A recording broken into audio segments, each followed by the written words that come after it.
Hello កាយនេះគឺជា channel ថ្មីរបស់ខ្ញុំចង់ប្រាប់អ្នកគ្នាថាអញ្ចឹងហើយចង់ប្រាប់អ្នកគ្នាថាបើ channel ចាំរបស់ខ្ញុំវាមានបញ្ហាហើយគឺដូចជាខ្ញុំផុសវីដេអូបែបថាលើសលំតិចចឹងណាមានឈុត NC អញ្ចឹងទៅដល់ពេល YouTube គាត់ក៏ចាប់យើងអញ្ចឹងណាគាត់ចាប់ខ្ញុំយ៉ាងថាយើងផុសលើសពី3ដងអញ្ចឹងទៅក៏ជាប់ copyright បែបធ្ងន់ធ្ងរឲ្យមានលេងហ៊ានផុសអញ្ចឹងនៅលើ YouTube ទៀតតែតែអូយគាត់ទៅផុសឲ្យភ្លាមយ៉ាស្អែកឡើងលោតឲ្យសារមកឡើងពេញនឹងថាឲ្យភ័យនេះមិនអាចប្រើការបានទេបិទទៅហូតដល់ថ្ងៃទី1ខែកញ្ញាទៅអាចប្រើការបានវិញហើយអ្នកគ្នាកុំភ្លេចជួយចុច like និង subscribe ឲ្យ channel ថ្មីរបស់ admin ផងនេះស្អាតតែយ៉ាងវីដេអូក្រោយៗទៀតភា15នាក់ហ្នឹង admin នឹងផងនៅក្នុងនេះហើយ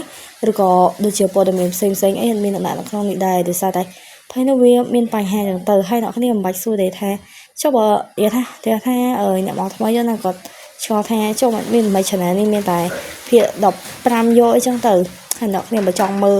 ឬនឹងអីអាចទៅមើលនៅ channel ចាស់បានហើយ channel ចាស់ហ្នឹងចាំខ្ញុំដាក់ link វានៅ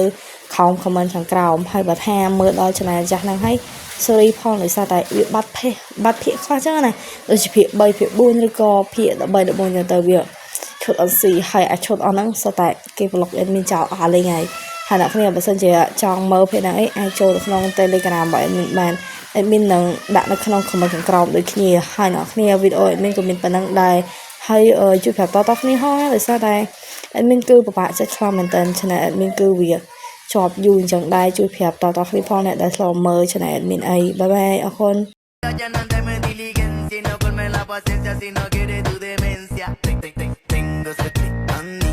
Para su mujeres le tengo una vitamina cuando le meto sequilla y cuando lo mande me beso